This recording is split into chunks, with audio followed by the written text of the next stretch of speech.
Yes, hello everybody, and welcome to B&B's Football Happy Hour. We are back. We are bearded. We are obviously quite beautiful. I am Bobby, as always, joined by my man Brian. What's going on? Glad to be back for our, I guess we're starting the second half of the football season as we're on to week 9. So things starting to shape up, I think, a little bit this year here going on this week. I think we had some good games. Some teams showed up this week.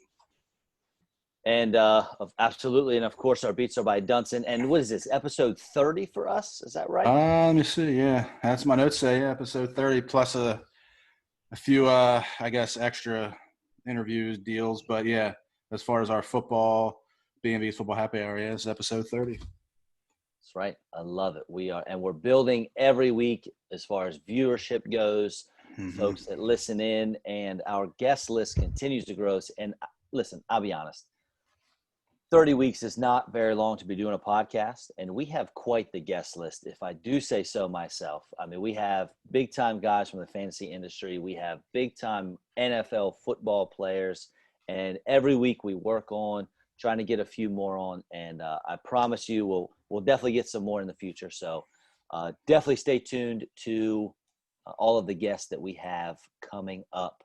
I'm not going to let you know who they are. We might not even know who they are right now, but I promise you, we got some good folks in the works.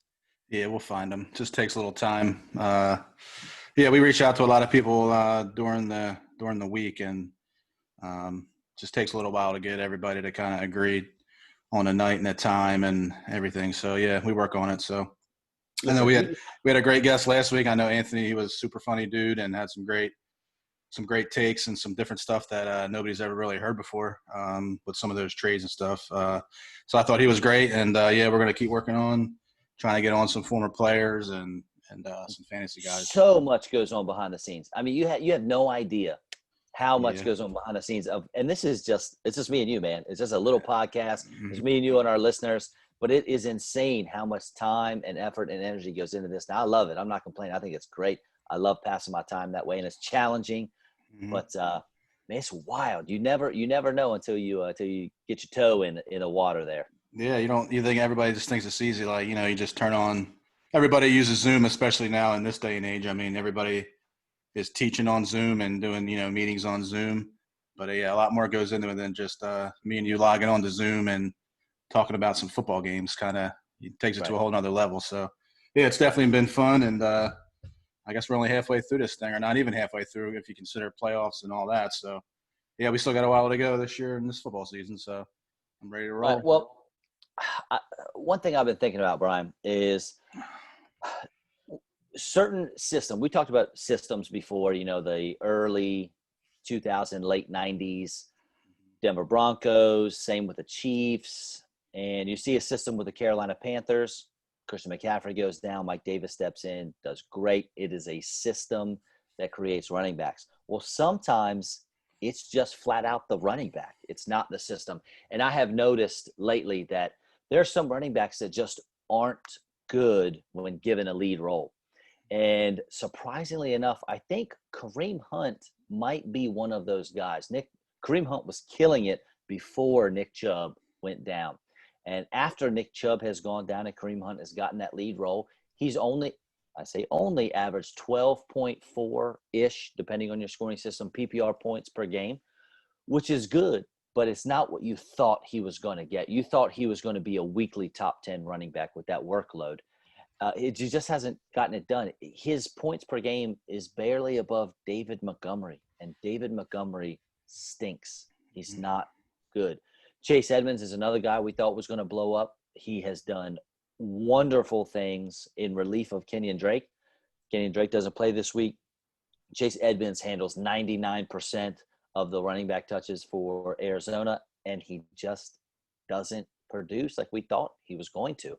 Alexander Madison, another example. Dalvin Cook goes down. Everybody and their mother started Alexander Madison, thinking that he was going to do great things, and he just completely flopped. So I'm interested to see how Duke Johnson's going to go. David Johnson went out with a concussion. If he does not play this week, Duke Johnson is going to be the lead running back for the Houston Texans. And I don't know. He did not do great this past weekend.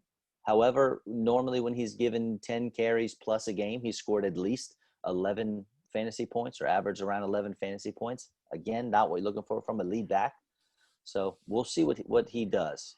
Yeah, that's tough. Yeah, I mean, some of these guys, I don't know. I guess it's this day and age of football where there's just so many, tandem, I guess, running back tandems, I guess. And I don't know. Yeah, it just seems odd that, some of these guys just can't handle the full load. I was going to say, I mean, I thought Edmonds was going to blow up this week. I had him on a few of my squads, and he didn't do a whole lot, and I was kind of disappointed about that. And, I guess we'll see what Duke Johnson does. I mean, I don't know if he could do any worse, I guess, than David Johnson. I don't know. They're not really doing a whole lot out there, but we'll see. But, man, it's tough. And I don't know about Zeke. We might be seeing it with Zeke. He looks kind of hurt. Or I don't think Zeke should have played this week. He looked kind of banged up. So then you got Pollard, who seems to do good when he spells Zeke. But, I mean, if he were the lead guy, on that team, he would probably be another guy that would fall victim to that scenario. And it's Zeke, tough. Ezekiel Elliott, he still got, 20 touches? I know he had 18 carries, something like that. We'll get to his exact stats a little later. But whether he should have played or not, Dallas obviously thought he was fine because they gave him the rock a bunch. Mm-hmm. And yeah, that's tough. For me, I think it's important to periodically look back at history, and albeit brief history, what I'm talking about, and that's draft strategy. And if you look at the ADP of this past fantasy draft season and look at the top players, the top 12 at each position, and like where they were drafted, 6 of the top 12 running backs currently are still in the top 12. And as far as scoring goes for the season. And if you add Christian McCaffrey instead of Mike Davis, because Mike Davis currently filling in for McCaffrey is a top 12 running back, then you have 7. So if you just do 6 of the guys plus the Carolina Panthers running back, since we just talked about it being a system position, and if you drafted Christian McCaffrey, you should have handcuffed him with Mike Davis. Then we're looking at 7 of the top 12 running backs that were drafted are still in the top 12. Now, if you look at other positions, wide receivers, only 3, we'll call it first round-ish wide receivers, are in the top 12. Tyreek Hill is the highest scoring wide receiver right now. Devontae Adams is up there, and DeAndre Hopkins is up there as well. So those are the only 3. Julio's not up there. Who else was a top 5 wide receiver? I can't even think of it right now. But as far as those top 12 that you had ranked, most people had ranked, those are the only 3 that are still up there. And with quarterbacks, there's a couple. I mean, Kyler Murray is the number 1 highest scoring quarterback, high scoring player in fantasy right now. Patrick Mahomes is a second quarterback. Russell Wilson is a third. And those were all higher guys, probably top 6 rounds or so. But when we go after that, Lamar Jackson, who was a second round, third round pick in most drafts, he's the 13th highest scoring quarterback right now. Josh Allen, Aaron Rodgers, Tom Brady, Matt Ryan, Justin Herbert, Tannehill, Teddy B, and Carson Wentz, they were all drafted in the 8th round or later of our fantasy drafts. And listen, we don't even need to talk. And I say 8th round or later, some of them were undrafted. I mean, nobody drafted Herbert or Tannehill or Teddy Bridgewater. But what I'm seeing here is take those running backs early because they tend to stay there. They tend to be those guys that produce well throughout the season. And then you can wait on those wide receivers. You can wait on those quarterbacks. And tight end is an absolute mess. So we won't even touch that unless it's Travis Kelce, Darren Waller, and George Kittle, who's hurt now. Other than that, it's a free-for-all at tight end. But those running backs, man, you got to take them early in your drafts. It's just this year for sure. We're seeing it. Those running backs that went early, it paid off. Yeah, I mean, when you're looking at percentages, yeah. Yeah, I mean, if you're looking 6 out of 10, I mean, that's, 50% of the running backs are still up there. And what do you say? If you add McCaffrey, Davis, the combo there, then you're looking at 7 out of 12. Yeah, and receivers is what, 3 out of 12. So you're looking at, what's that, 25%. So yeah, I mean, yeah, you get your money's worth for the running backs, and that's why. I mean, to me, I guess I guess this year was so big with those rookie receivers. So, I mean, if you're a guy who loaded up on running backs and were able to get like a T Higgins or somebody like that, those guys have been killing it. Ayuk, he's been doing pretty good. Like some of Jefferson. I mean, if you can fall into some of those guys, I mean, they're probably the leaders of your fantasy group, I would imagine. If they loaded up on running backs early, waited to take a quarterback later, and kind of went mid rounds with some of those receivers. So, yeah, man, it's just hard to tell each year. I guess that's why I don't know. It's not always your first pick that kind of defines your team. It's those other guys that come later, that those picks that you kind of research, and I don't know. You have to hit on a few guys, I guess, and everybody usually picks up a guy here and there that ends up being a starter on your team pretty much every week. Everybody finds those guys, and those people are so important for fantasy. And if you're going to play all year, especially when you start rolling in with the bye weeks, having that bench is key, man, and being able to plug those guys in is huge. Too many people ignore the mid to late rounds of the drafts and the waiver wire. And I mean, listen, your first couple rounds do not win you a fantasy titles. They can help, but they don't win you. It's the mid to late rounds of your draft and the waiver wire. That's what pays you the money. For sure. Yeah. I mean, because you never know. I mean, we've seen a ton of top guys already hurt. You know what I'm saying? You said McCaffrey. I mean, who everybody's been. Saquon's out. I mean, Miles Sanders has been out for a while. I mean, Mixon's been hurt. I don't know, just all these guys, and that's just crazy, man. Especially with the injuries. So yeah, you have to build that team in those late rounds. And I don't know, most people kind of just maybe ignore it a little bit. They just only worry about those first couple picks, and then they're just, they don't really care. Like, this guy's going to be on my bench or whatever. But those guys matter, and maybe not for the first couple of weeks, I guess, if without the bye weeks and everything. But crunch time now. Crunch time. Bench and injuries, and you start rolling through the season and everything else, especially this year with COVID and everything else. You got another thing to worry about. So it's just like, that bench and those guys mean even more. The waiver wire means even more. And man, it's been an interesting fantasy year. I know I got a few squads, and a couple of them I'm not doing that great, and a couple of them I'm hanging in. So we'll see how the rest of the year plays out. All right, buddy. Well, you ready to break down some games? All right, let's get rolling. First one, we're going to do Packers and 49ers. First off, this game was a joke. I cannot believe that the NFL allowed them to play. Yeah. The 49ers were decimated by the COVID, and if they would have literally waited one day, on Friday, I think 4 or 5 of their key players were cleared of COVID protocols and could have played. All they had to do was wait, postpone the game till Monday or Tuesday, giving them a good 4 or 5 days, and they would have been just fine. But for some reason, they played this game. I'm sure it had something to do with money. But what a joke! If I was a Niners fan, I would be furious. But anyway, Aaron Rodgers went. Obviously, listen, you're going against the B team, C team of the 49ers. So he throws for 305 and 4 touchdowns. Adam Jones, this is fun. He was questionable and limited, but took the first 4 carries of the game in a row, 1, 2, 3, 4. He ended up with 15 carries for 58 yards, plus 5 catches for 21 yards. Devontae Adams, he's the best wide receiver in the game right now, and the stats prove it. The numbers prove it. You can't argue otherwise. He is the best receiver in football at the moment. He goes for 10 catches for 173 and a touchdown. Marquez Valdez-Scantling dropped a pass early. Rodgers was not happy about it. I thought his night was going to be over. Rodgers says, nah, just kidding. Gives him 2 more balls. He catches them, 53 yards total. Not much, but both of those catches went for touchdowns. Now, don't get excited. He's only had 2 double-digit weeks all season, so leave him on the waiver wire. Robert Tonyan steps in. Oops, he flopped. 1 catch, 5 yards. And guess what? Mercedes Lewis is still alive and well and in the National Football League. He stuffed the stat sheets with 1 catch for 1 yard and a touchdown.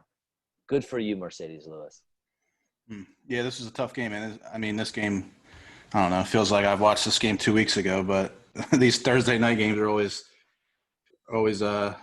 tough to break down here on the first week. But, man, like you said, the 49ers, I didn't think they were going to play this game. I mean, I thought this one was getting. Postpone it. Yeah, I thought Monday or this was Tuesday. getting. Yeah, I thought Everyone this. could have played. Yeah, I mean they're missing.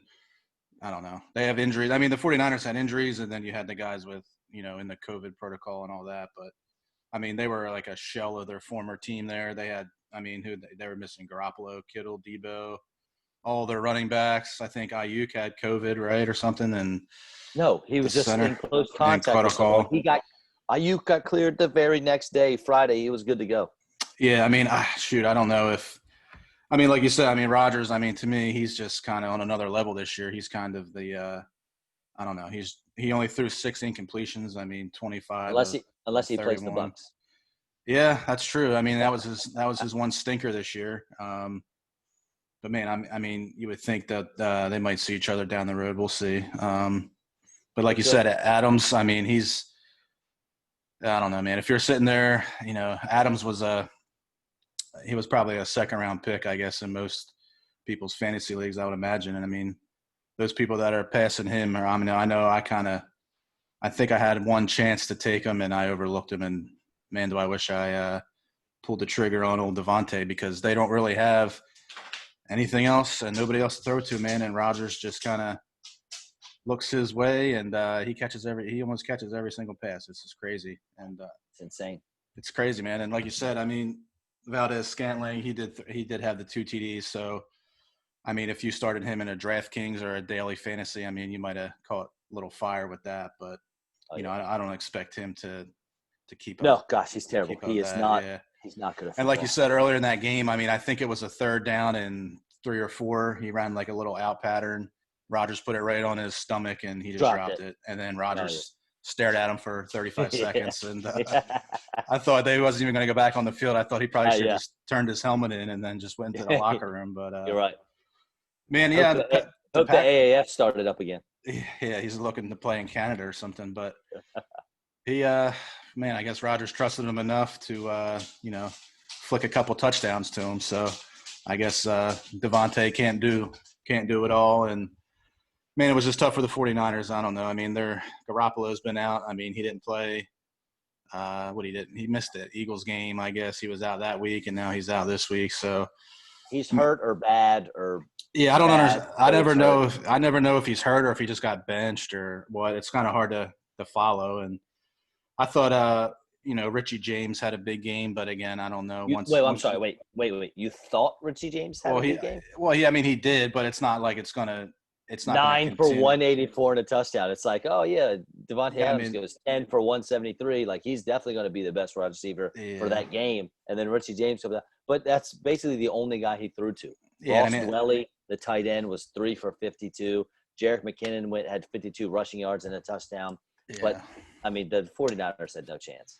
But yeah, I mean, the 49ers were down the whole game. I mean, James, that was pretty much. I mean, he was doing his thing, but a lot of it was garbage time. That's all garbage time yards. But I mean, fantasy doesn't matter about that. But once you get Debo and Ayuk back, I mean, he'll fall down on that depth chart. But he had a big game. Maybe I don't know. Maybe they did gain a little trust into him, so maybe he will start seeing the ball a little bit more moving forward. We'll see. But I don't know. Packers look pretty good. To me, they're probably one of the better teams in the NFC. I mean, especially with the way things shook out with a couple of these other games that we're going to get to. But I don't know, man. To me, Rodgers might be moving up the MVP board in my book here. I think he's got 24-2 this year. So I don't know, man. He's in the top 3 in my book right now.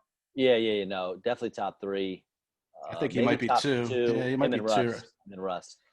But speaking of other games, my favorite first quarter of any game that we had was the Texans and the Jags. And that's because DJ Chark, who I have in multiple leagues, and Brandon Cooks, who I have in multiple leagues, both scored big-time touchdowns. I think Chark's was a 73-yard, beautiful pass. It's like the second play from scrimmage.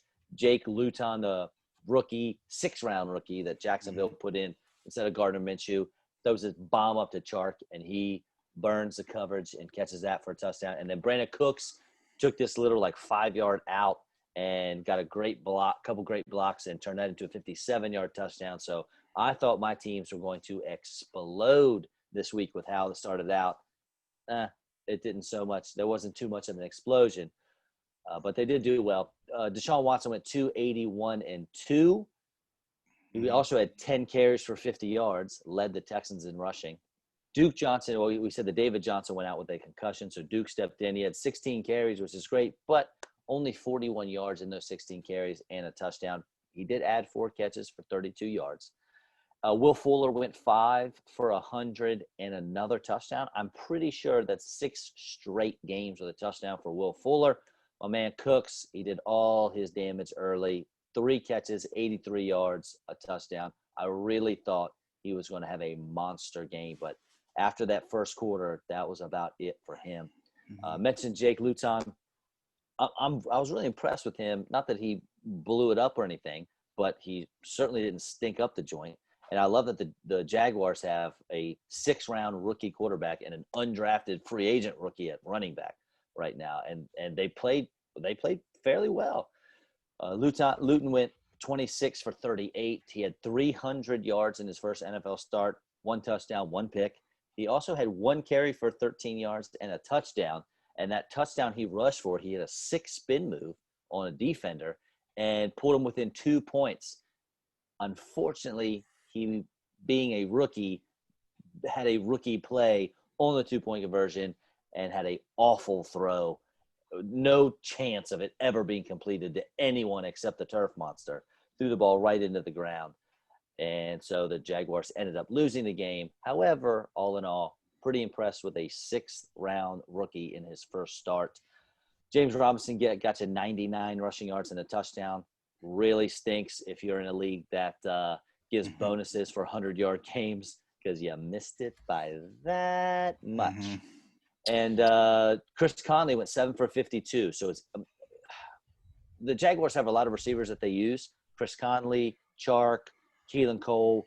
So you're going to have to watch to see who the new quarterback likes to go to because it could be any one of them. So Chark, obviously, I mean, he went 7 for 146. So, obviously he's going to be a go-to guy. But that next guy, is it going to be Keelan Cole? Is it going to be Chris Conley? Is it going to be Laviska Shenault when he's healthy? We'll have to see. Yeah, I thought this kid played pretty good. I mean, you can add him to the list of rookies. I mean, I don't know what he's going to do here moving forward. But, I mean, as far as your first start, not so bad. I mean, the throw for over 300 yards. Did make a couple mistakes, but, I mean, so did Tua last week, and Tua didn't even have, 100 yards passing. So this kid looked pretty solid. I mean, he looks like he has some skill. I mean, I didn't really watch a whole lot of him in college. I mean, I think he's from Oregon State, I think. So he played up there, Pac-12. But, I mean, the kid looked like he had some skill. And like you said, it's hard to tell who's gonna build that relationship with on the field because, he's not really used to probably practicing with a lot of these guys. It was probably his first, week practicing with some of these guys and throwing to them. So like you said, obviously Chark is the guy out there with the most skill out there at receiver. So he's going to be your main look or your first read. But after that, I mean, like you said, it could be in either one. It could be Connolly. It could be, Eifert. You never know. I mean, it could be, who's the other guy? What the heck's his name? Keelan Cole. Yeah, Keelan Cole. So, yeah, you never know. So, I mean, you just got to keep your eye on that. And James Robinson, I did start him in a daily league, and I would have got the three bonus points if I would have got another yard, which would have won me a couple more bucks. So, thanks. Now, I will say, though, be careful, Chark. Be careful, Chark, this week because they're going to Green Bay, and he's probably going to be shadowed by Jair Alexander, who's one of the best corners in the league. So, if it's a season-long league, you're playing Chark, but just be a little careful if you're throwing out the daily lineup. Yeah. Yeah, that's true. That's true, man. And real quick, real quick on the Texans, like you said, I mean, I thought Cooks, I mean, he's been playing out of his mind the last month. So, man, he's a guy that you got to keep in that lineup. And I think the Texans are what, 3-1 now since they fired O'Brien or something like that, or I don't know, 2-1 or something. I don't know. I think it's 2. I think they have 2 games because I think this 2-1, yeah. I don't know. Yeah, but they're winning. They're winning. They weren't winning with O'Brien, and they're winning with a guy who's probably not going to be the coach next year, which is kind of odd. But, yeah, like, I don't know. I mean, to me, I don't know. Deshaun Watson, I mean, he had 10 carries. I don't know. That's kind of – I don't know if you want Deshaun running that much. I mean, I didn't watch a whole lot of this game, so I don't know if they were design runs or if he was kind of just scrambling around. But to me, 10 carries seems a little bit too much for him. Because if you lose, if they were to lose Deshaun Watson, That's it. they're definitely That's toast. But yeah, I don't know. Luton played good enough to look good and to keep some people excited over there, but they still lost. So, they still keep themselves in that Trevor Lawrence sweepstakes, I guess, up there. Now, this next one was interesting. The Giants and the Washington football team, because on paper you thought it was going to be terrible, but it ended up coming down to the wire and was at least exciting towards the end. For the Giants, Wayne Gallman, again, being the lead ball carrier in Devontae Freeman's absence, and Devontae should be back this week, so Devontae owners, he's going against the Eagles, so that's not the best matchup. The Eagles have a fairly decent run defense. However, Gallman did okay for 68 rushing yards and a touchdown. Alfred Morris, still here, and he had 67 yards rushing. Austin Mack was the leading receiver. He came out of nowhere, 4 catches for 72 yards. Evan Ingram, so annoying, but he had another 10 targets. So Evan Ingram might be a thing now. I don't know if they figured out that they need to throw him the ball. Granted, he only caught half of those targets for 48, but he did get a touchdown. I don't know if Evan Ingram you got to start playing him again. Who knows? Maybe. But he's gotten 10 targets, I think, 3 weeks in a row. Sterling Shepard had 6 catches, so you're really excited about that. Unfortunately, it's only for 39 yards. You really want more more production out of 6 catches. For Washington, if you didn't see it, Kyle Allen had a terrible injury. It was Dak Prescott-ish. Ankle was going the wrong way. Luckily, it was just a dislocation and a slight fracture. He had surgery on it. His season is obviously over. Ironically enough, Alex Smith is the guy to come in and take his place. And he was very accurate, efficient. He was 24 for 32, but that dude, I'm not sure a single ball traveled more than 6 yards downfield. He was checking down relentlessly. He ended up with 325 yards and a touchdown, but he also ended up with 3 interceptions. And his last pick that sealed the loss for the Washington football team was very ugly. As a team, Washington only had 9 rushing attempts total for everybody. And so obviously Antonio Gibson's not going to give you too much. He had 20 yards. He did sneak into the end zone. And Washington, they had 50 plays altogether. Only 9 rushes, 50 plays. And to put that in perspective, I think the median, if you look at the average plays for most teams, is like 65. So you're talking 15 less plays. You could do a lot in the NFL with 15 plays. It's basically like, I don't know, trying to play a 9-inning baseball game, but you're only allowed to hit for 7 innings. So it's going to be tough to win a game that way. But Terry McLaurin, he's a beast. He always gets it done. 7 catches for 115 and a touch. And J.D. McKissick, because you got Alex Smith, check down, 9 catches, 65 yards. Yeah, I think didn't he have 14 targets, I think, too? So that's pretty ridiculous. Yeah. Yeah, if Alex Smith is going to keep playing, you might want to throw him in your lineup if you're in a PPR. 14 targets, probably going to be more than your receivers are going to get probably every game. So they have the Lions coming in, and the Lions are pretty generous to running backs. Yeah, that's a good matchup too. Yeah, like you said, Kyle Allen does a pretty rough look at that ankle, and then how bad is Dwayne Haskins? Holy cow, he doesn't even. They hate him. Ron Rivera just must hate that kid's guts because they're going to hire someone off the street to be Alex Smith's backup so Dwayne Haskins can remain inactive. Yeah, I think Ron Rivera is probably pretty mad because he's considered the backup quarterback now, so he'll probably bring somebody in so he can move him back down to the inactive third QB. But I kind of thought he might go in, and then Alex Smith rolled in there, but. Man, especially after that injury, that was kind of the same deal that Alex Smith had. And I was like, I don't know, man. That's like Alex Smith might have some like PTSD or something like that if he goes in. But like you said, he had 300 yards, but he made some mistakes. And, Washington's just not that good. I don't know what to say. I guess they're still in the race there in the NFC East. But, gosh, embarrassing.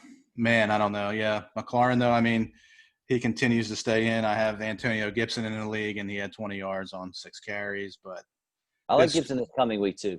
Yeah, he scored a touchdown. So, I mean, it's not like the worst week he could have ever had. But if he didn't sneak in that end zone, it probably would have been pretty rough. But I don't know, man. Like you said, Ingram's one of those guys, like as soon as you pick him up, he'll go like 1 for 8 against the Eagles next week or something like that. And I don't know. I'll just stay away from him for now. I don't until I see it. But he might be long gone before I'm willing to put him in my lineup. But Daniel Jones, man, your buddy Daniel Jones. He's I looked it up.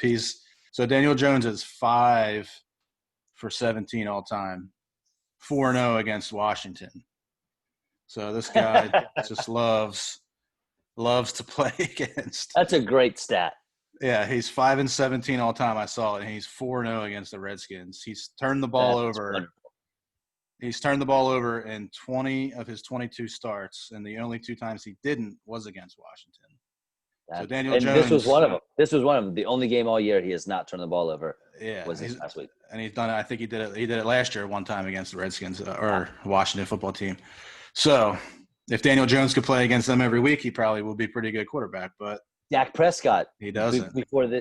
Dak Prescott, remember when he used to beat up on these terrible teams and couldn't win against the good ones? I should have looked up who his other win was against because I mean that just blew my mind. Yes. That should have. I'll have to figure that out. But yeah, that'll be for next week. Yeah, we'll see that one. I was kind of just mind blown at he was. I don't know. I thought he would have more wins than that, but I guess obviously not. So. All right, so then we have the Ravens and the Colts. Lamar Jackson, we already talked about what a huge fantasy letdown he is. He's currently the 13th highest scoring quarterback. He had 170 passing yards, and that's it. No passing touchdowns, no picks. He did have 13 carries for 58 yards and a rushing touchdown, so fantasy-wise, you did okay there. J.K. Dobbins, a whopping 12 carries for 30 yards. Gus Edwards, 11 carries for 23 yards, but he did get a touchdown. So we're back to running backs being non-existent basically for the Ravens as far as fantasy is concerned. Their leading receiver was Boyle.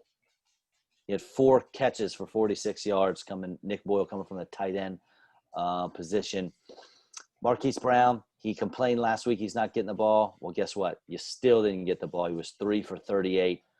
Mark Andrews is an afterthought. You can't start this guy.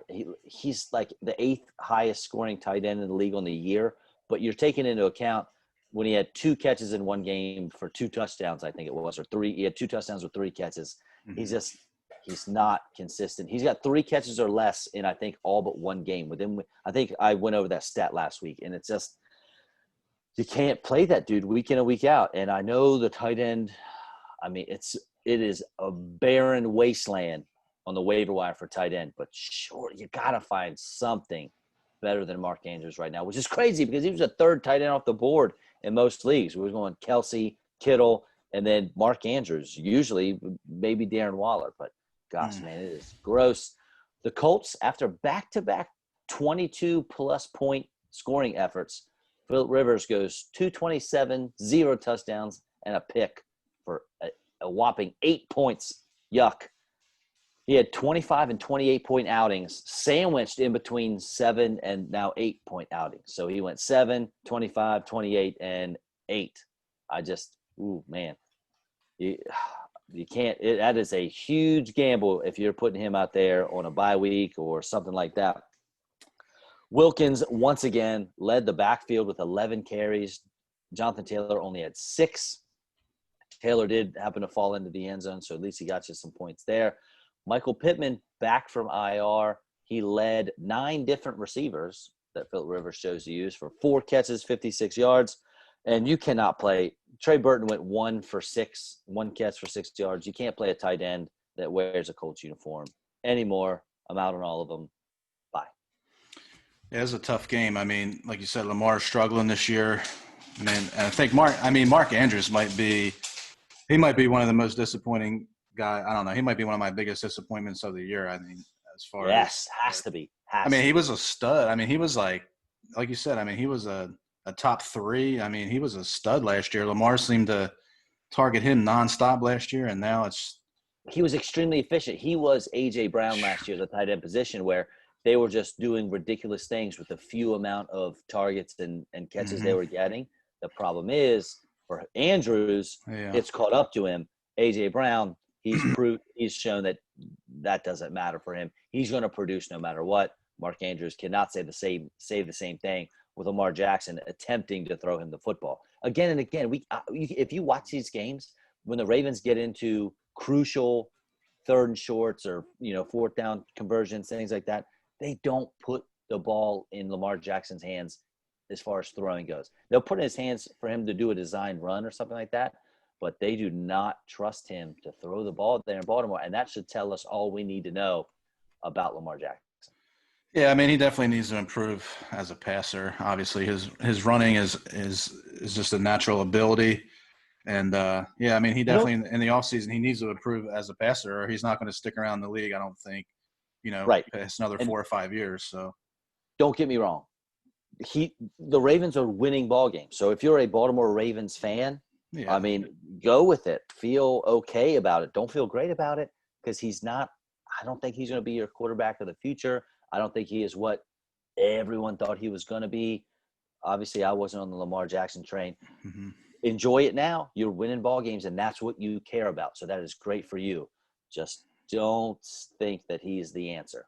yeah. I think both of these teams just the way they use their running backs. I think they just hate all fantasy owners and man, like you said, Dobbins and Edwards. I mean, you can't really throw in one of those guys. And I'm kind of out on Jonathan Taylor. I mean, I love this kid, but I don't know. He scored a touchdown, but he fumbled, so you're going to get -2 for that. So, I mean, then what did I he was have? wrong. 27 yards. I mean, that's just not enough. I mean, you got Jordan Wilkins and Naeem Hines playing more than him. So I don't know if he's hurt. I mean, I did read a report saying he might be banged up a little bit or whatnot. But I mean, if that's the case, then I don't know, sit out a game or so and get healthy or something. But So running joke on the show how much I love Jonathan Taylor, yeah, I and mean, I was I wrong. mean, I was wrong. I mean, we'll see. He is a rookie. I mean, it's not like he's. This year, I thought he was going to be great. This year, Yeah, I thought he was I just was going to light I it was up, wrong. man. But yeah, I mean, he's kind of a disappointment to me too. But I mean, yeah, he's still young, but it's tough. And like you said, Ravens are winning games, but I mean, you're winning games, but I would still be concerned with moving forward into the playoffs with some of those teams. You're gonna have to play in the playoffs. I wouldn't be too keen on obviously playing Pittsburgh again or the Chiefs. So I guess we'll find out down the road how that plays out. But yeah, I mean, I wouldn't be sold on that, man. It'd be tough. Got it, man. Next one, Lions and Vikings. Matt Stafford should have stayed on the COVID list Hmm. because he went 211 for a touchdown and 2 picks. He did not play great. DeAndre Swift, a little bit of positive news here. He was 13 carries for 64 yards, 3 catches for 33. So, and people are probably like, why does this guy keep saying 3 catches for 33 or 4 catches for 12 yards? That's in 4 catches for 12 yards. That's an extra 5.2 points. I've lost 4 fantasy games this year by less than a point. I just lost this past week by zero point 0.8 points. You getting 4 catches for 12 yards, and that's an extra 5 points. That's a huge Oh yeah. swing. So that's Hmm. why I throw these little stats out there. And then the positive with that that I mentioned is Adrian Peterson. He only had 8 carries, only 29 yards. So DeAndre Swift 13 carries, AP down to 8. So that's a plus in the Hmm. DeAndre Swift category. Hopefully he's trying to get a stranglehold on that lead back spot. The leading receiver for the Lions, Danny Amendola, remember him? He's still around. 7 catches for 77 yards. Poor guy still does not have a touchdown on the season. 9 games in, I think. Marvin Jones, Kenny Galladay's out. You thought he was going to in a blow-up spot. He was so-so. Only 3 for 43, but he did sprint into the end zone on a nice route that he ran. So he got you a touchdown there. TJ Hawkinson, dude, he's consistent. Catches some touchdowns. Listen, he's the third highest scoring tight end in PPR leagues. Hawkinson, Hmm. it's so quietly. He's a top 5 weekly option at tight end, which is crazy because the tight end position is so terrible. TJ Hawkinson, good for him. Good for him.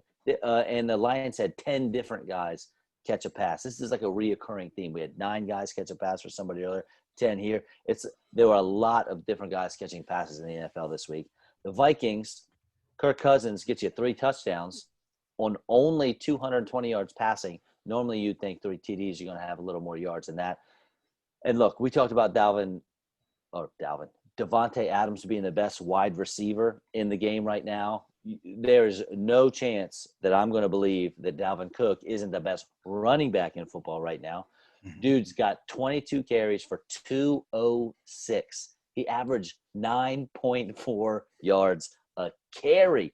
And it wasn't like a Miles Sanders deal, how he got most of his yards on one carry. The dude was getting 6, 7, 11 yards every time they gave him the ball. It was insane. 9.4 yards a carry. You hand the ball off, you almost have a first down. Second 1. He had 2 touchdowns, and then he had 2 catches for another 46 yards. So there's an extra almost 7 points in PPR. Even Alexander Madison had 12 carries for 69 yards.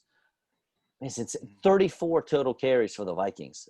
They are one of the few teams in the NFL that know who they are. And as a Justin Jefferson owner in multiple leagues, I hate it because that dude is talented. He led the team this week, 3 catches for 64 yards. He's so good, but they don't need to do that when you got Dalvin Cook back there rushing for 200 yards a game every game. Adam Thielen, 2 for 38. So Kirk Cousins had 3 touchdown passes. One of them went to Amir Abdullah. I think he played 1 snap, and it was a touchdown catch. And then Irv Smith, the tight end, scored 2 of those touchdowns. The tight ends, him and Kyle Rudolph, had 22 points total for the Vikings. All of the Vikings wide receivers combined, 15.2. So the Vikings tight ends outscored their receivers this game. Yeah, that's crazy. I don't know, man. I think I was a week late on Irv Smith. I played him last week. He didn't do a whole lot, and then I dropped him this week. Irv Smith? Oh yeah, I had to. I went out on a limb. Tried to. That was a limb. I was a week early on that, but I dropped him. So he got somebody else, or he got nobody. Nobody played Irv Smith. Man, they're leaning on Dalvin Cook. I mean, why would you not? I mean, this guy. Hopefully, he's had some injuries. Good. Yeah, man. He's the best in the league right now at running back for sure.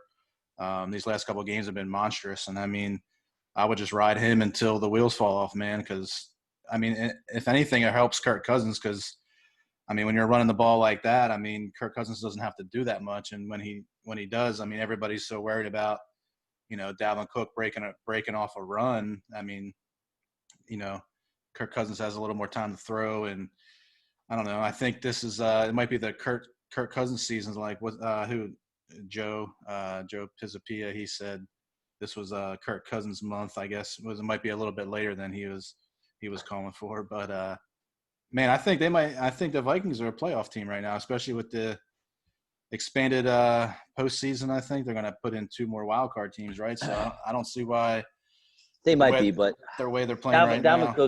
Dalvin Cook's fragile. Their defense sucks. Cousins isn't that good. So I don't know. You need to have 2 things going for you, and they only have one, and that's a running game. And that's not going to get you – if you make it to the playoffs, it's not going to get you very far. Yeah, but like you said, I mean, they do have Thielen and Jefferson. So, I mean, if Cousins could be on one week and he had to, I mean, at least there's guys there to throw it to, but they're just not really – That's true. Like they're not leaning. I mean, they don't have to throw. You know what I'm saying? It sucks as far as fantasy. I mean, if you're sitting on Justin Jefferson, or Adam Thielen. I mean, Thielen's having a great year, but at least he's thrown in some pretty rough games here lately, and I don't know. It's just tough. Wait a minute. Is Thielen having I can't decide if you just said Thielen's having a great year, but I'm pretty sure you hate Thielen. 2 weeks ago, you said he was awful. I mean, I don't hate him, but I don't think he's one of the best in the NFL. I mean, if there was no Justin Jefferson, I mean, what did he have this week? He had 2 catches? 3 for 29 or that's not going to 2 for 38. I mean, Davante Adams, those guys don't have those kind of games. You know what I'm saying? So I don't know.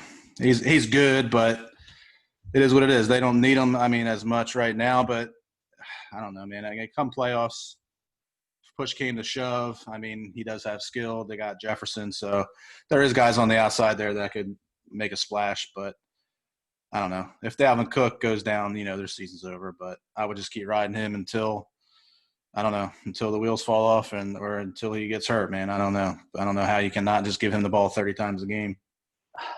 I hear you. I mean, if I'm thinking long term, because they locked him up long term, I believe, right? That's true. So Yeah, they did. That would scare me a little bit. But listen, you're playing NFL. You're playing for the next week, and you're playing for the next week. So They just got to and keep Mike, riding them. Keep riding them, Mike's, man.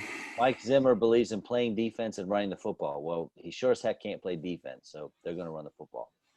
Yeah, I mean, I don't know. The defense is playing a little bit better, but it's still not anything to worry about. But I They're don't playing know. a little bit better against the Lions. Yeah, it's still NFL team, man. Okay. They're winning games, dude. You're right. They're winning. I'm not sure the defense is winning games. I think Dalvin Cook is gaining yards and running out the clock.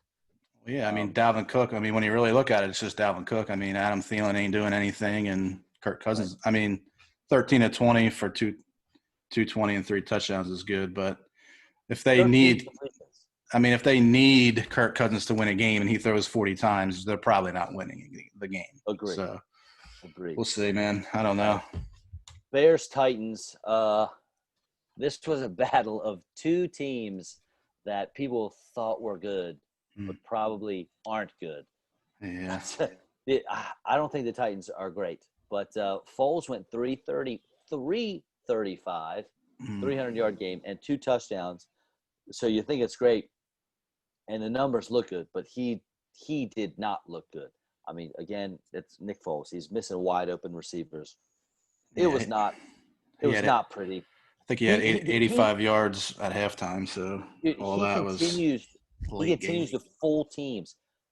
Nick Foles, listen, you won the Eagles a Super Bowl, so thank you. But he is like the modern day Sam Bradford, where he tricks teams into thinking that he's good.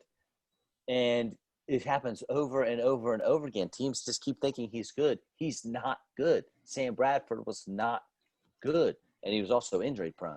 It's just an interesting comparison, I think, with him and Bradford, because they play for some of the same teams too, the Rams and Eagles and blah, blah, blah. But David Montgomery, he is awful. 14 carries, 30 yards, 2.1 yards a carry. He ended up getting hurt, a concussion, I think, or something. I don't know. You can't play his backup. You can't really play him. Allen Robinson still does his thing. 7 catches, 81 yards. It doesn't matter how bad the quarterback position, whoever's playing that position is, A-Rob is still going to produce. I really hope, for his sake, they trade him or he goes to a new team. I don't know what his contract looks like. Maybe he'll be a free agent. He can get out of that hole of despair that is Soldier Field in Chicago.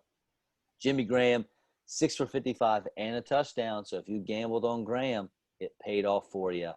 And the Titans, look, the Bears' pass defense, I thought was better than their run defense, but they must have sold out to stop Derrick Henry, because he only scored 6.8 fantasy points, under 7. It is his first single-digit performance since week 2. He had 0 catches. He only had 68 yards rushing on 21 carries. Come on, Derrick Henry. We got it. We need more from you from that. Ryan Tannehill, only 10 completions out of 21 passes, so less than 50%, only 155 yards. He had 2 touchdowns. A.J. Brown, dude, he is the man. 4 catches, 101 and a touchdown. He just manhandles defensive backs. It's embarrassing watching these guys try to cover him. He is just bigger and stronger than everybody around him. He reminds me of like a T.O. kind of. Mm-hmm. And it's just, I mean, he just does whatever he wants to in the secondary. If Tannehill can get him the ball, it's over, man. He's just going to do whatever he feels like doing. And then Jonnu Smith got you a big 0 until he had 1 catch for 30 yards. And then on the very next play, he caught a touchdown pass from 2 yards out. So he ended up with 2 catches, 32 yards, touchdown, back-to-back plays. Without that, you're staring at another goose egg from Jonnu Smith, which is scary. I don't like that. Mhm. I don't know what to do about him. Before getting hurt, we said this last week. He was a third highest scoring tight end, and He just doesn't look. now I don't know. He doesn't look right. I I don't don't know know. what's going on. Yeah, it's tough. Like you said, man, this game was just kind of. Both of these teams are just. I don't know what to think of either one of them, to be honest. But I mean, I know the Bears aren't good. I'm not really sure about the Titans yet. Like you said, man, Foles, the numbers look okay, but he definitely didn't play.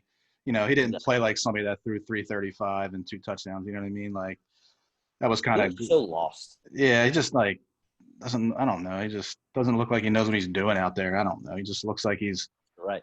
he's just like he just kind of looks into oblivion, like he's just staring out there, and I don't know, man. But somehow Allen Robinson continues to have a good year. I love him. Yeah, I mean, I don't have him on a single season long league. Not that I didn't want him. I really yeah, wanted him. He just wasn't there available for me.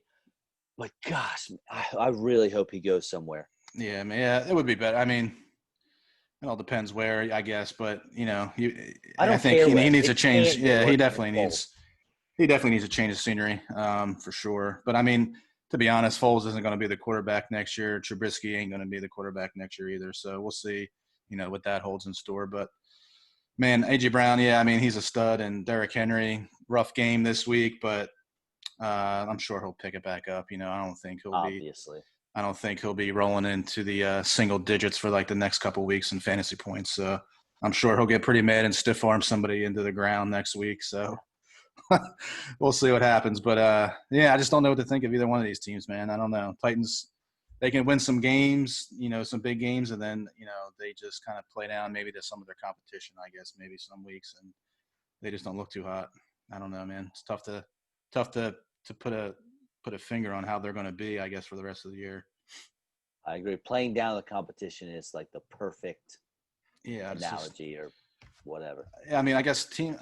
I don't know. I mean, it's tough to say that because I mean, it is the NFL, and every team can win on any given week. But man, I don't know. The Titans, you would think they're better than that, and I don't know. I mean, granted, they still won the game, but it was just kind of an ugly game all around. And like you said, Tannehill just kind of laid an egg. I mean, was he 10 for 21? I mean, that's like two at numbers there from last week, but Yet I don't he's know, man. still a top 12 quarterback in fantasy. Yeah, I mean he does. I mean Tannehill's had some huge weeks, and then he just goes out and does that, which is kind of like the old Ryan Tannehill. But I don't know. He's got to get back to that 2018 or 2019 Tannehill, not revert back to his old ways.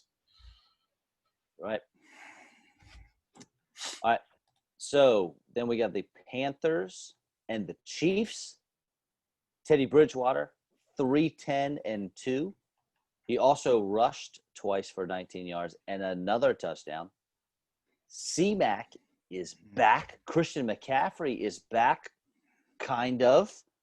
He blew up 18 carries, 69 yards, a touchdown. Way to ease him.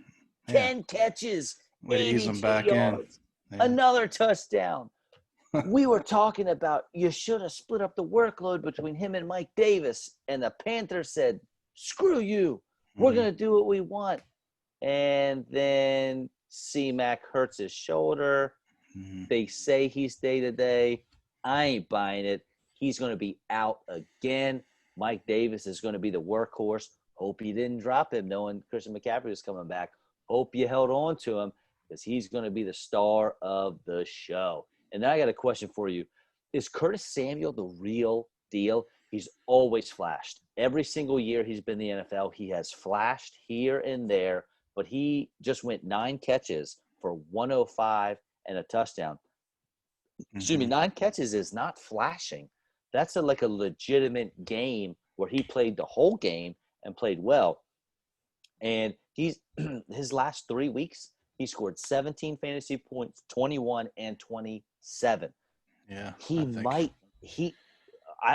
I think personally that Curtis Samuel, it's always been there, almost like a Percy Harvin type deal because he sort of plays the same role as Percy Harvin. But I think he finally found a coaching staff in Matt Rule and his guys that know how to use him. I'm not sure that Ron Rivera really knew how to maximize what Curtis Samuel brings to the table.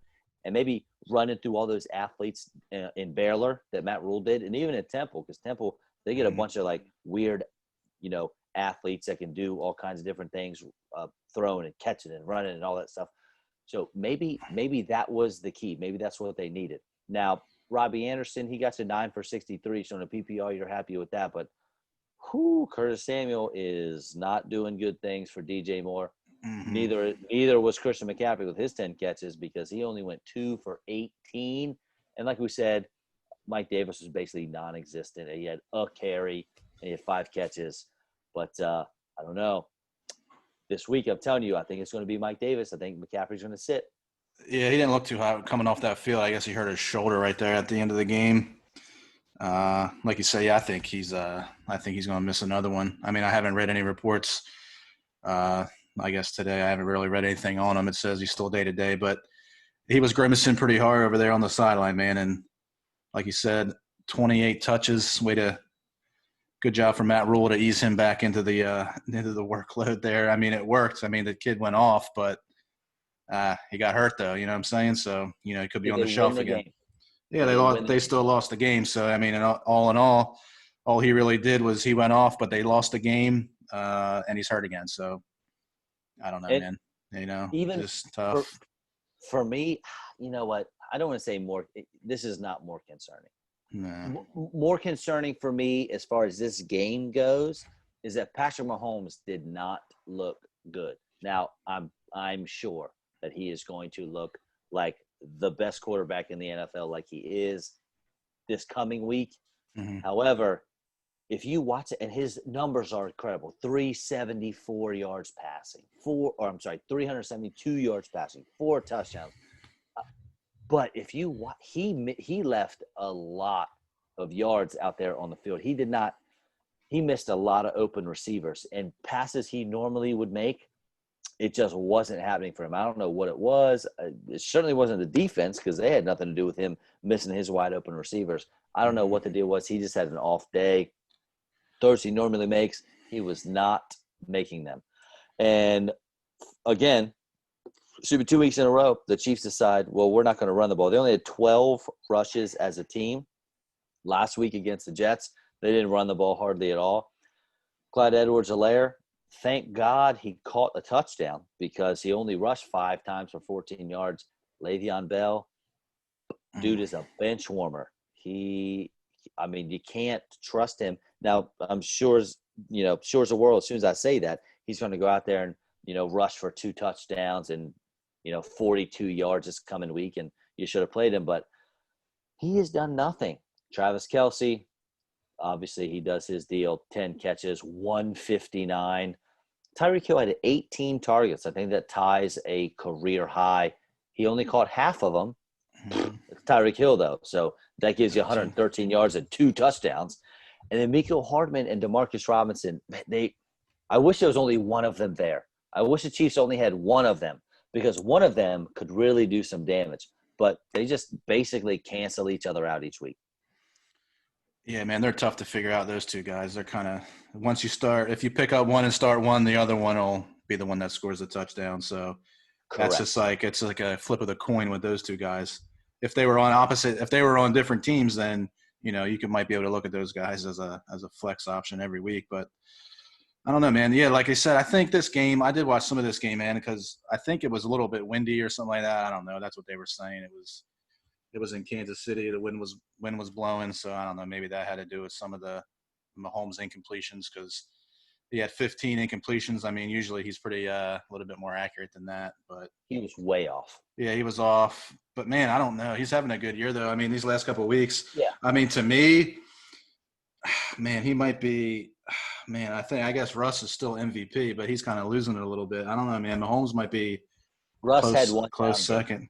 We're about to talk about it right now. He Yeah. had one down game. Russ is just fine. Russ has never had an MVP vote in his career. No, but he has 7 turnovers in his last 2 games. I mean, that's 2 bad games, dude.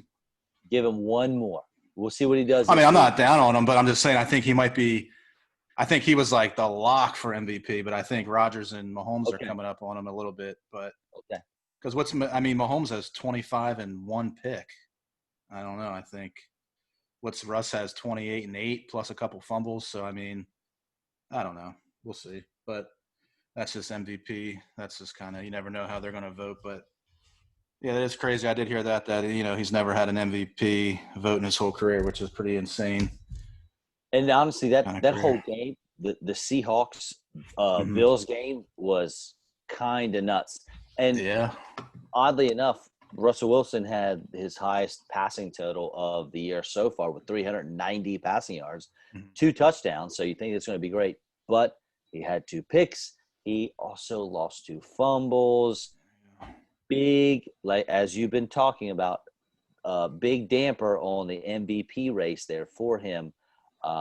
He's still my guy. Yeah, he's still there. It's just he might be losing ground. I don't know, a little bit with Right. these No. last And couple. listen, I agree with you. I sure do. I'm just I'm a Russ guy, and I really Oh yeah. like him. I really want him to get that MVP. I think he deserves it. Hmm. And I mean, we'll see how the rest of the year plays out. Yeah. DJ Dallas, he had to step in because of some injuries to Chris Carson and Carlos Hyde. 7 carries, 31 yards. Okay, but he got a touchdown. The Seahawks fell behind quickly in this one, so they didn't have to run too much. DK Metcalf. He's being covered by Tre'Davious White, one of the best cornerbacks in all of the NFL. And he still went 7 catches for 108 and a touchdown. DK Metcalf is going to be a first-round fantasy pick next year, and he deserves Hmm. it. Now, we just talked about there's only 3 wide receivers left of those first, like, that grouping that is still in the top 12 right now. But I'm telling you, DK Metcalf is uncoverable. He's too big. He is too strong. He is too fast. DK Metcalf is a monster. Lockett, I really thought there was going to be a Lockett game, not so much because of Tre'Davious White, but just because they've kind of, him and DK have been sort of going back and forth where one blows up, the other one doesn't. DK just blew up. I thought it'd be a lock game. It wasn't. 4 for 40. And then the Bills, Josh Allen did blow up. Good grief. The dude went 31 of 38. Again, the Seahawks have the worst pass defense in the history of pass defenses. 415 yards, 3 touchdowns, and he ran for a touchdown. So we got Hmm. 4 total touchdowns there for him. The running game was non-existent. Zach Moss had 9 carries for 18 yards. He scored a touchdown, so I guess that helped you out a little bit, but that's still gross. Devin Singletary, he really did good. 2 carries for a yard, and 3 catches for 33. Stephon Diggs continues to do it week in and week out. Number Yeah, I one was gonna receiver. say what a trade that was, man. Mm. Every week he's a wide receiver one. You're right, dude. They gave up a first-round pick for Diggs, right? Wasn't it a first-round pick? Yeah, they did. I'm pretty sure they did because that was Was it? the big thing Was with it? the DeAndre Hopkins. DeAndre Yep. Hopkins. They didn't get a first Was round it? pick, and then Diggs they got a 9. first round pick. Yeah. Yes, worth it. 9 for 118. He Hmm. does it every single week. John Brown comes back from injury. He goes 8 for 99. Again, another guy with 99 yards. You got to get that one extra yard. And poor Cole Beasley, back-to-back weeks, he is a disappointment. Only 3 for 39. But Isaiah McKenzie catches a touchdown. Some dude named Kevin Tyler. I listen. Hmm.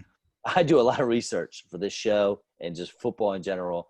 I have never heard of Kevin Tyler. As a matter of fact, when Kevin Tyler scored his touchdown, the announcer said Cole Beasley with the touchdown. Yeah, so I said Cole Beasley ain't that big. Yeah, right. It wasn't Beasley, but if you give one of those touchdowns to Beasley, it pays off for you. So Yeah. you just missed it there. What can you do? Mm. Yeah, it was a big bounce back game for Allen Josh Allen because he's been down the last I don't know couple of weeks here. He started off pretty hot and then he cooled off for sure. But man, he was 415 yards, 3 touchdowns. That's pretty, against the Seahawks. Man, the Seahawks are tough this year. That defense stinks, man. I looked at it today. They're giving up 373 yards a game through the air. Like unheard of. That's not going to win you a playoff game. Any team will just throw the ball 50 times, and they're going to. If I'm playing Seahawks, I'm going to have 0 carries. Oh yeah, for sure. Yeah, they're on pace. I think so. I looked it up. So the worst pass defense I think was the '95 Atlanta Falcons. They gave up 4,500 yards passing. The Seahawks are on pace to give up over 6,000 if they keep up giving up 373 yards a game. I mean, they're going to have to throw in a couple games where some dudes are only throwing for like 200 and something yards to not beat that streak. And then the weird thing is the Falcons are just as worse. I mean, I know we'll get to that in a minute, but I mean, the Falcons are giving up. So the Falcons, everybody says, the Falcons blow all these games and they stink. I mean, they're giving up 50 yards less through the air this year than the Seahawks, man. But if Russ isn't going to outscore, I mean, if Russ has a bad game, if he turns the ball over, I mean, the Seahawks aren't going to win because those four takeaways are 4 drives where you didn't have the opportunity to score points. So, and it's so funny. As soon as you mentioned the Falcons, I immediately want to say, but they don't have DK Metcalf or Tyler Lockett. Wait a minute. Yeah. Wait a minute. Yeah. They pulled Jones and Calvin Ridley. So, but man, it's just like I don't know. And it's tough. That's tough for Russ too, because I mean, I don't know, man. I guess in the back of his head, he probably does know that, and he might be pressing a little bit. I mean, you don't want to turn the ball over, obviously, but he knows that for sure now, man. He's in the back of his head. He knows his defense isn't really going to stop many teams, and he needs to go out there and be lights out every week. It's tough to do, and this week he didn't do it. So, they lost by 10 to Buffalo, which was a huge win for Buffalo, man. Right, they needed it. Big statement game for them. I mean, going up against one of the, considered to be one of the better teams in the NFC. So, good win for them. I'm pretty sure I just heard you talking about the Falcons. So we'll go right to the Broncos and the Falcons. The Falcons almost did it again. Drew Lock, he had a fantasy day for you for sure. 313 yards passing, 2 touchdowns, 1 pick.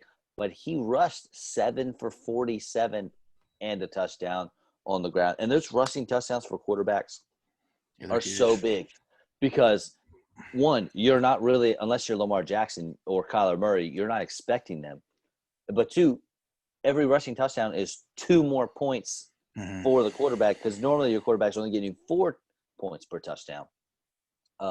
So good for him and good for you if you started Drew Lock this week. Phil Lindsay and Melvin Gordon, they combined for 41 rushing yards. That's not good for one of them. And they combined for that.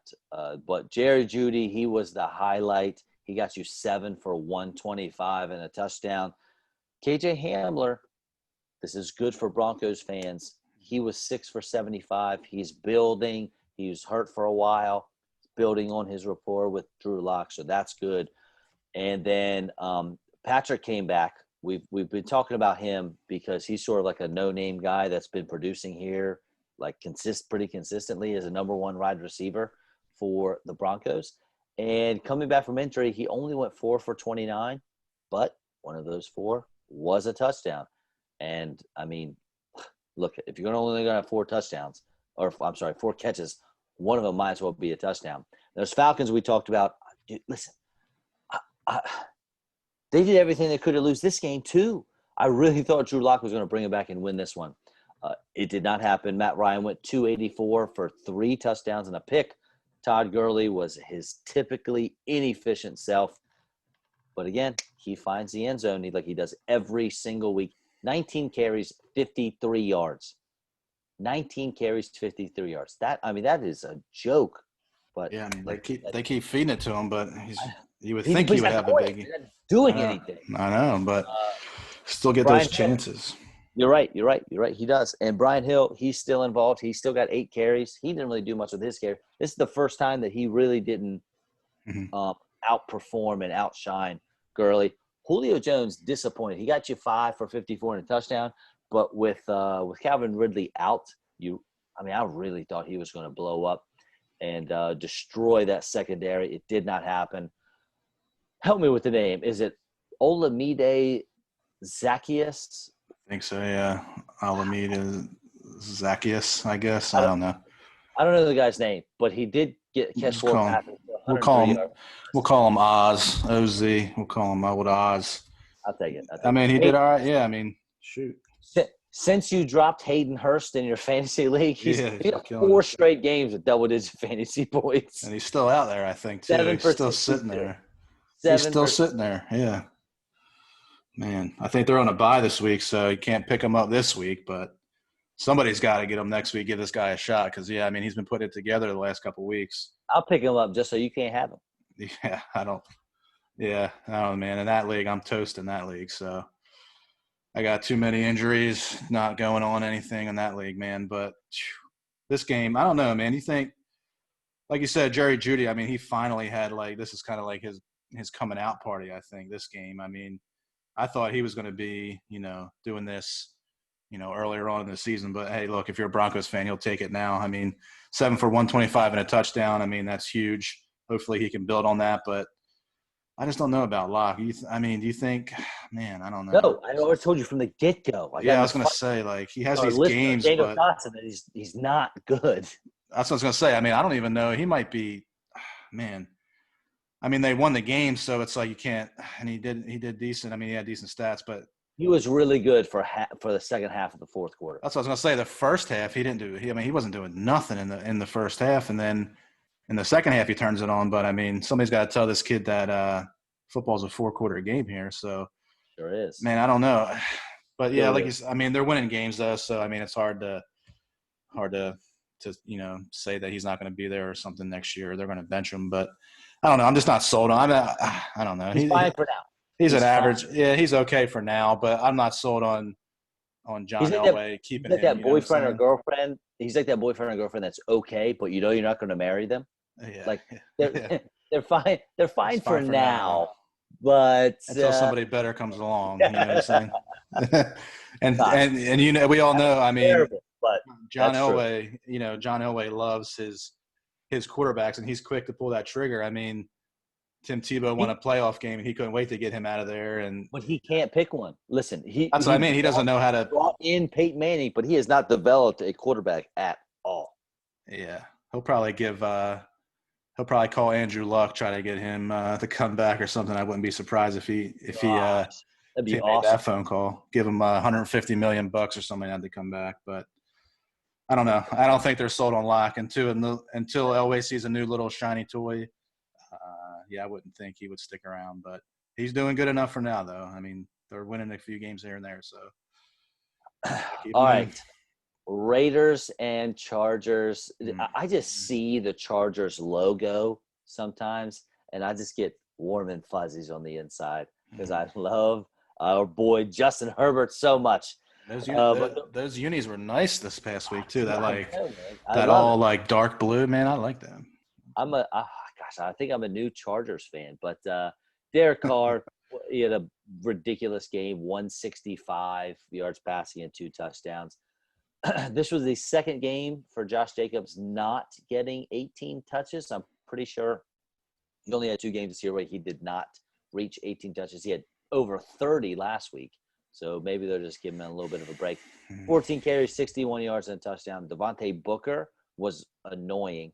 Yeah. He had 8 carries for 68 yards and a touchdown. He looked good, and he's probably going to be the direct backup if Jacobs goes down for some reason. However, I get a feeling he's going to be in that long list of dudes we talked about at the beginning of the show where he's going to do great in spot start or not spot starts, but like coming in relief for the big boy, the big hoss, the main running back.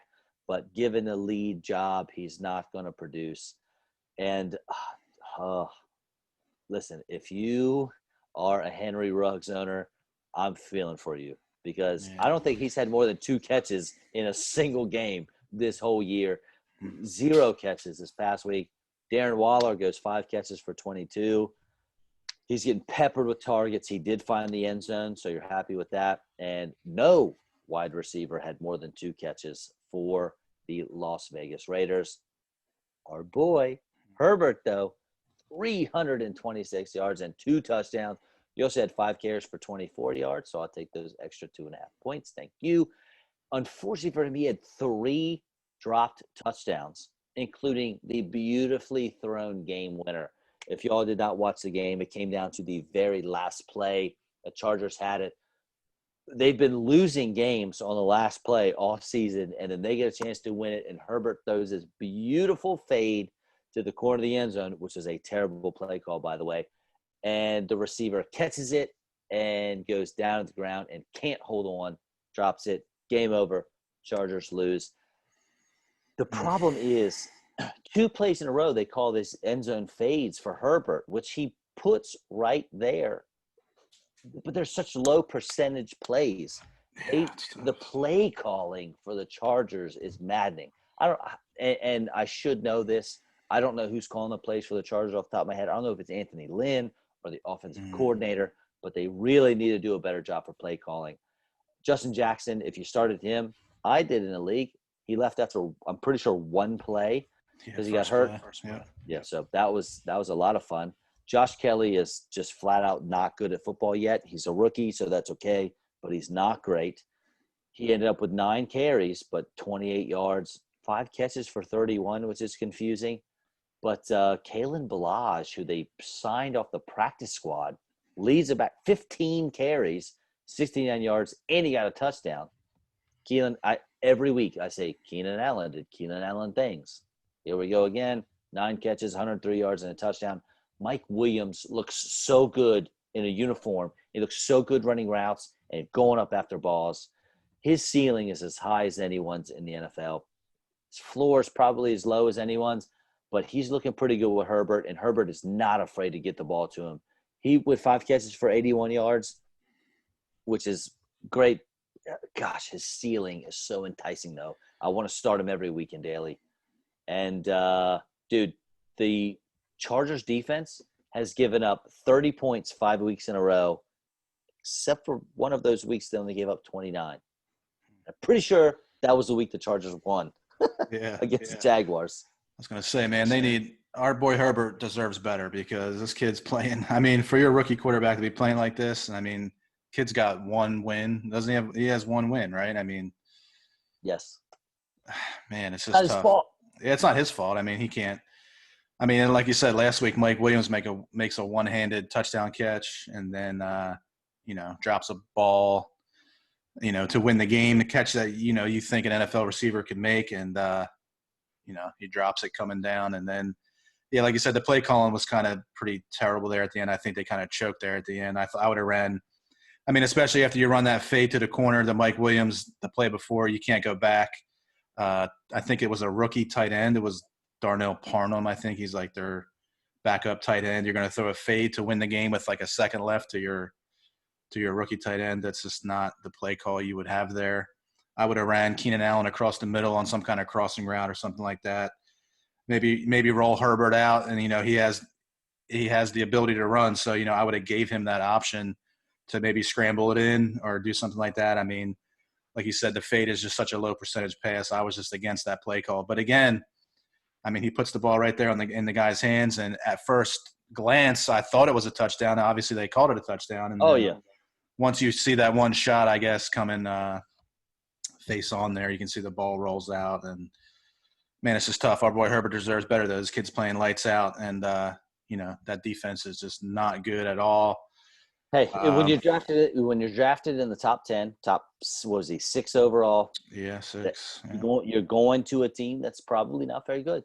Yeah, and they got some – and it stinks because they have some players. I mean, you have Keenan Allen, like you said, Mike Williams. I mean, that guy looks great in a uniform, and he performs on, I guess when he wants to. Every couple of weeks he'll have a big game. But they got to figure out that running back situation. I know Eckler's hurt, but, they should have I don't know, man. One of those guys should be able to do more than they should. But, Keelan or Ballage, I mean, I don't know. I guess he's their guy now. So I guess we'll just see what happens with that. But I don't know, man. It's tough. Herbert's out there throwing 40 passes a game, and kids putting up stats. And he didn't turn the ball over this week. I know the week before he had the 3 picks. But I thought he played a good game, man. I mean, 18 of 42 for 326 and no picks, man. You would think they could have pulled that one out, but another tough loss for the Chargers. They just find ways to lose, I think. There's teams it's like the Chargers, the Lions, the Falcons. Every year, Can't win. Some teams find a way to win, and those teams, they find a way to lose, unfortunately for them and their fan base. Now, Brian, raise your hand if you picked the Dolphins to beat the Cardinals. I did Because not. I did I not. sure did not. No chance. Not very many people outside of Miami did. Tua, look, if you Played look at his better. numbers, he went 20 for 28, which looks great. 242 and 2 looks okay. He had 7 carries for 35 yards rushing. Looks good. But if you actually watch the game and watch the plays, I never once sat back and thought, this guy's in control. I mean, you see Justin Herbert, who we just talked about and know we Mhm. love, blah, blah, blah. But he looks in control of the offense. And granted, he's had a few starts under his belt. But if you remember Justin Herbert's first start, he almost beat the Chiefs. And he just looks like he's in command. Herbert was very fidgety. He's very active in the pocket. And he's maybe he's skirting out when he doesn't need to. He made some great throws on the run, but I'm not sure he needed to be on the run to make those throws. So I am not sold on Tua yet. I need another week or two to figure it out. Watch him, check out the game film. Jordan Howard, on the other hand, is impressively bad. I am Soft. I am in awe at Yeah. Jordan Howard. He's making basically $5 million a year, I think, for Good the for him. Dolphins, and he get 10 carries for 19 yards and a touchdown. And this is what he does. He gets 10 carries for 19 yards. He gets 15 carries for 29 yards. I mean, it is like he is impressively bad. The rookie Salvan Ahmad from Washington, I think it is, 7 for 38. Dude has some pop. They need to get this guy the ball and not Jordan Howard. He looks like he might have a little more explosiveness to him. Devontae Parker went 6 for 64. Preston Williams went 4 for 60 and a touchdown, but unfortunately, when he scored that touchdown, he got hurt, went to the locker room looking like he might be done for a while, if not the year. Now, the Cardinals, gosh, Kyler Murray, this game's catapulted him into the highest scoring fantasy player in all of the land this week. 21 for 26. He only had 5 incompletions, 283 yards, 3 touchdowns passing, and he had 106 rushing yards and a touchdown. He did his best Lamar Jackson impersonation.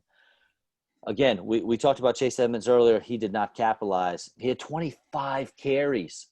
With what you saw him doing in relief of Kenyon Drake earlier in the year, you thought he was going to do great stuff. He did not. Only 70 rushing yards, 3 catches for 18. Not impressive. No touchdowns. Christian Kirk, on the other hand, 5 catches, 123 and a touch. Larry Fitzgerald, back from the dead, 4 catches for 54 yards. Almost 10 points in a PPR that no one played him in, obviously. DeAndre Hopkins, 3 for 30. 6 Cardinals. 6 outscored DeAndre Hopkins on a day that they dropped 31 points. You do not expect that to happen, and don't expect it to happen again. Yeah, I mean, I got him in one of my leagues. I got him and Edmonds, and I played them both, and they both disappointed me. But hey, it is what it is. It's not going to continue that way, I don't think. But man, Kyler, I read he was the first player, I think, through the first 8 games of the year to throw for 2,000 and run for 500. So, man, he's putting himself in Killing that. I mean, Killing he's the best. I don't know. To me, he's taken over the number 1 spot this year. I mean, Lamar does his thing too, but running the ball. But I mean, Kyler can throw in, and I mean, he's doing just as great. Running the ball 100 yards this week, just on 11 scrambles. So I mean, man, that's efficient. And I don't know, man. I'm kind of surprised with Christian Kirk. I like some Christian Kirk, man. He's been doing pretty good these last couple weeks, these last 3-4 weeks. He You had another. started him randomly in our league because you Yeah, didn't have anything else to do, and he blew yeah, up for you, and then he yeah. blew up again the next week, I just and keep then him in. I'm just keeping him in now. Yeah. I needed him to play one week, and I was like, man, he had an okay game. And then I think it was after the Dallas week. I was like, I picked him up, and then I mean, he's been doing something. But man, I was disappointed at Edmonds. But he'll get. I think Kenyon Drake's out for a little while, so I mean, he'll get some more games to kind of see if he can fill into that number 1, that RB1 role. But I think he had 2.8 yards a carry. That's not going to cut it. But man, I'm just. Yeah, that's Kenny. Yeah, I mean, shoot. Yeah, for real. And like you said, too, his numbers look good, but his eyes look, like basketballs when he's out there. I mean, he just looks like he's kind of seeing everything for the first time. You know what I'm saying? And He did it'll make take some some time. But He yeah, made some plays, he but made some plays, but it's just, he's gonna need it'll that take some time. I mean, he has some skill, and I mean, he's 2-0 as a starter, I guess. So he's winning games. So kind of. I mean, yeah, he is, yeah, I but he did guess. But he did nothing to win the last game. no, not at all. But I mean, he did look better this game. But I mean, he has skill. He looked okay on a couple of those runs. I mean, it didn't look like his old hip was bothering him too much. So Give me another um, 3 weeks. Give me another 3 weeks. yeah, that's what I mean. It'll take some time, but I mean, he does have some skill. But man, I guess he's 2-0 as a starter. So I guess that's his argument to keep sticking with him. So we'll Now, see. for this next one, I'm sure I will, and I hope I do take some heat. But look, man, I don't think the Steelers are that good. I'm just not convinced that they are playing and beating good teams. And Beating up on two, the NFC East. that's what I'm saying. Mm-hmm. They had a chance to lose to the Philadelphia Eagles and the Dallas Cowboys, neither of which, I mean, both. You know what? Let's say both of which are a bottom 10 team in the NFL, and they beat the Titans, who are an overrated team that they don't have a real big signature win, do they? That I can think of. The Titans aren't that great. They're overrated like the Bears, like we talked about earlier. Mm-hmm. They beat the Ravens. It's a division rival, and the Ravens are a good team. But other than that, they beat a 5-1 Browns team. The Browns aren't any good either. I mean, they're just like the Titans and the Bears, where they somehow fell into 5 wins. I just don't think the Steelers are as good as they're undefeated. And hey, live it up and enjoy it. If you're a Steelers player, coach, fan, you should enjoy it. I would enjoy it as well if I were you. But I just don't know that if you're at 8-0, if you're going into Arrowhead, or if the Chiefs are coming to your place, you're the underdog. I'm picking the Chiefs in that one. So I don't know. Just don't get too ahead of yourself. Big Ben threw for 300 yards and 3 touchdowns, 306 technically. James Conner was an enormous letdown. I saw so many people real high on James Conner this week. He got 9 carries for 22 yards, 2 catches for -2 yards. It's an enormous stat line there for you. Oddly enough, 6 guys carried the ball for the Steelers in this one. If you have 6 receivers catching a ball, that's one thing, but 6 guys getting a rush is different. Juju Smith-Schuster, he did well for you, 6 for 93 and a touchdown. The problem is all of his routes are underneath, so you really got to hope for a lot of attempts, a lot of targets for him to do something, because he's really not running in too many routes downfield. Deontay Johnson was 6 for 77. Chase Claypool, 8 for 69. Eric Ebron found his way into the end zone with 3 catches and 22 yards. Look, start your receivers against Dallas. And what do you have? What do you have for the Cowboys? What do I have? I mean, shoot, it's tough. I mean, CeeDee Lamb, I mean, he had a decent game. He got you a touchdown.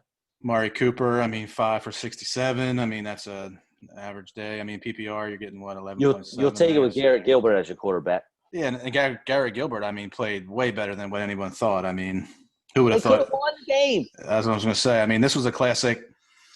I mean, to me, the Steelers overlooked. And we're talking about playing down your competition. I mean, the Steelers, I mean, they looked flat this game. I mean, they're coming off of 2 big wins in their eyes. I mean, they said they beat the Titans. Obviously, they beat the Titans and the Ravens. I mean, they're 2 big AFC games. And then I guess you roll into Dallas against a team they just thought they were going to roll over. And like you said, Dallas had a chance to win this game, and they were pretty much winning the whole game. I mean, they were winning the whole game.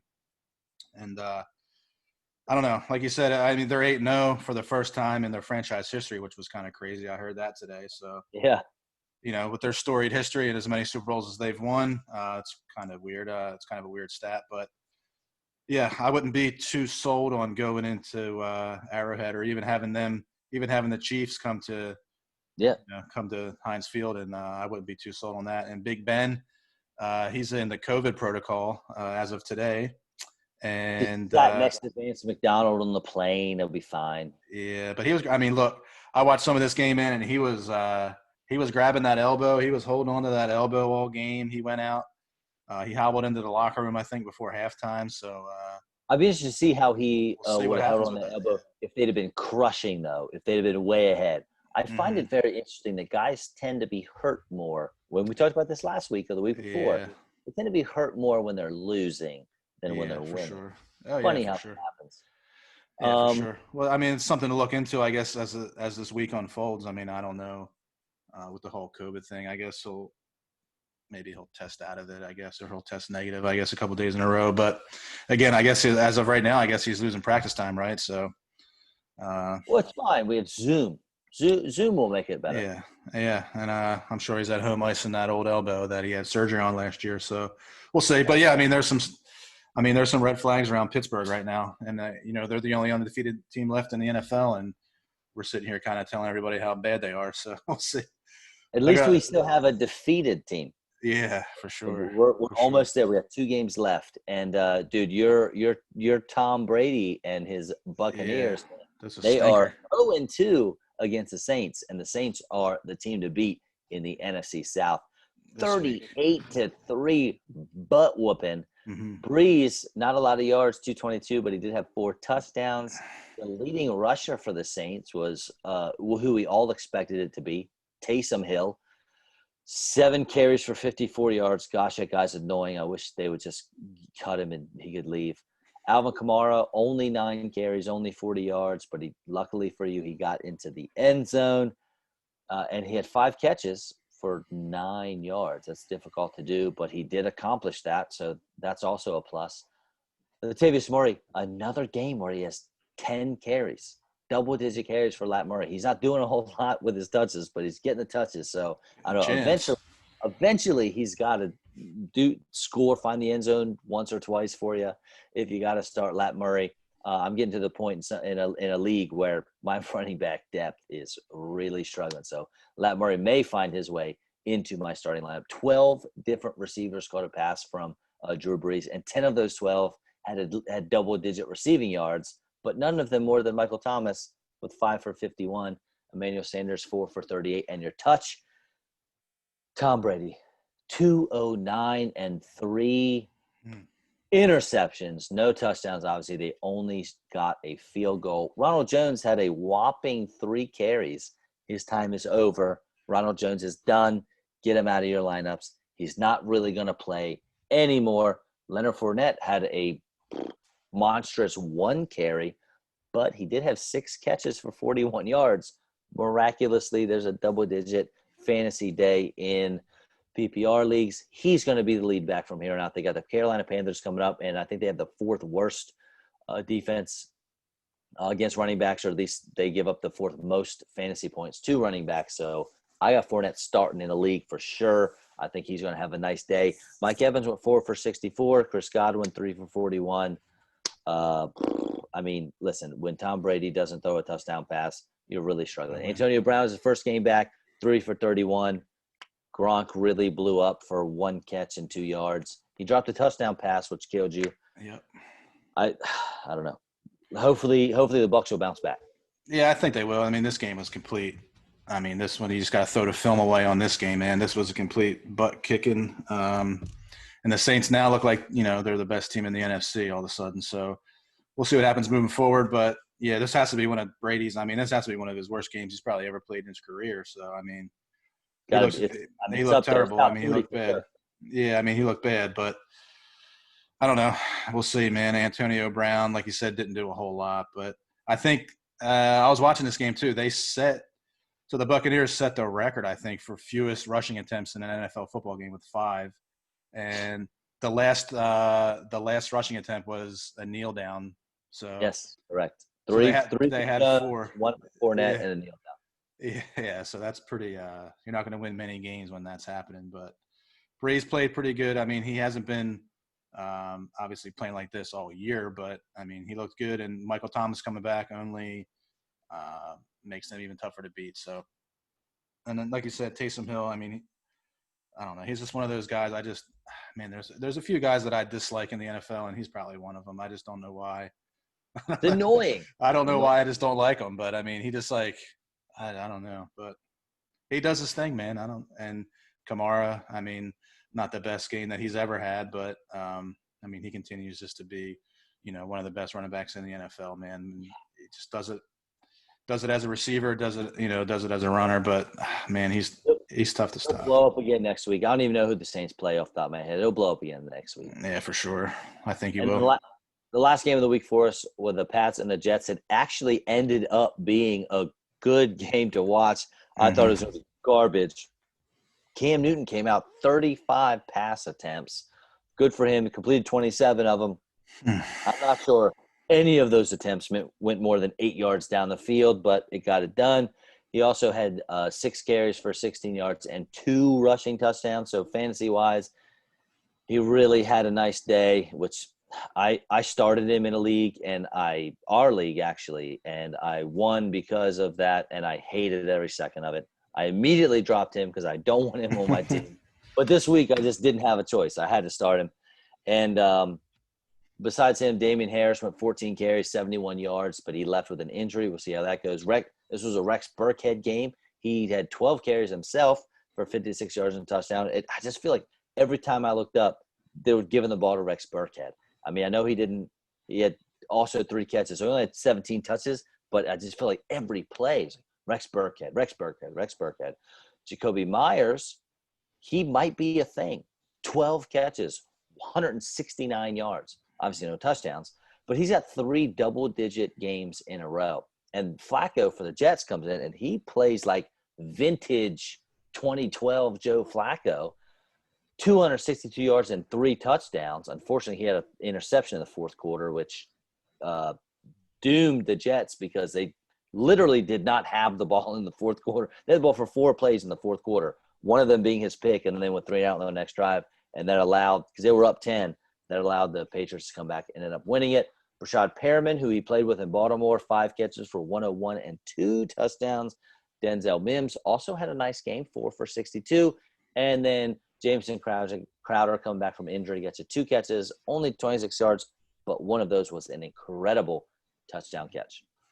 Yeah, that throw to Crowder was pretty nice. That was some vintage Flacco right there. That was a dime. But yeah, Perryman, he dropped a touchdown too. So I mean, damn, he could have had a huge. I mean, that game could have been locked up if he could have caught that one, and he dropped a touchdown in the end zone. So, but he still had a good day, obviously. But man, I'm sure you'd like to have that one back. And I think Denzel Mims, to me, I mean, he's been playing pretty well. I guess he's a guy you might maybe just want to stash if you have to play him, maybe. But I don't know now with Crowder. A Jets uniform. It still says Jets on their helmet. Yeah, exactly. I mean, you got to be in some big trouble if you're playing him. But I mean, he shows some skill. I mean, he's a rookie too, so. I don't know. The problem is for me, I don't know who I'm dropping to pick one of them up. I mean, you're right. That's like, what I mean, yeah. It's worth a flyer, but I don't know who I'm dropping. Yeah, it's tough. I mean, anybody on the Jets. I mean, I'm still rolling with Crowder. But yeah, for sure. 2 for 26 and a touchdown. He salvages an okay day, but coming back off an injury, I think he'll bounce back. Probably the Patriots, locked him up pretty good, but we'll see what happens, man. Jets are, they another team that just finds ways to lose games, and they found a way to lose this one again. So hey, tank for Trevor, baby. Yeah, I was gonna say. I'm sure the players and the coaches are probably upset that they lost, but the management is probably not too worried about the 3-point loss to the Patriots. So. All right. Look, well, unfortunately, I don't think we have time to go over any other games. Yeah. We've been rolling. We're over. Let's thank our listeners for sure, because they are great and they're why we do this. We're, again, over 1,000 members on our Facebook page, which is fantastic. Brian, tell us where they can listen to us and get us in their lives and then get us out of here. All right. Yeah. I mean, like you said, the Facebook page keeps growing, and obviously we post the videos to our Facebook page. I know you upload it to YouTube. You can find us on Pandora, Apple Podcast, Google Podcast, any podcast app I think we're on. Everywhere. Like we always say, it's harder not to listen to us than it is to listen to us. So pick one of those. I mean, you can always go on Podbean on your desktop computer, and there's a there's a media player there that you can listen to us. Just put us on Facebook. at work, do your thing, and get Yep. good fantasy advice. Yeah, man. And like you said, yeah, I mean, we've been growing the Facebook page pretty good. So now we need some people to, just following us on any one of those platforms is kind of huge for us. So, Absolutely. even if you listen to it on Facebook, if you have an iPhone, just go, add us or, subscribe to our B&B's football podcast on Apple Podcasts just to give us another follow. And I think it all in the algorithm, I don't know, we might start getting some more views with some other people. Our stuff might start popping up more. So, those are huge. And, I just want to thank all the good back and forth chatter that we get on the Facebook page. I know there's been every week we get a lot of good, fantasy questions, who to start. Sometimes we're good. Sometimes we're right. Sometimes we're wrong, but that's just how fantasy goes. It's a tough year. So keep posting those and, we've been enjoying it and, we'll be back next week for another episode. All right, buddy. Good seeing you, man. Good chat with you, and I'll catch you in a week. All right, brother. I'll talk to you soon.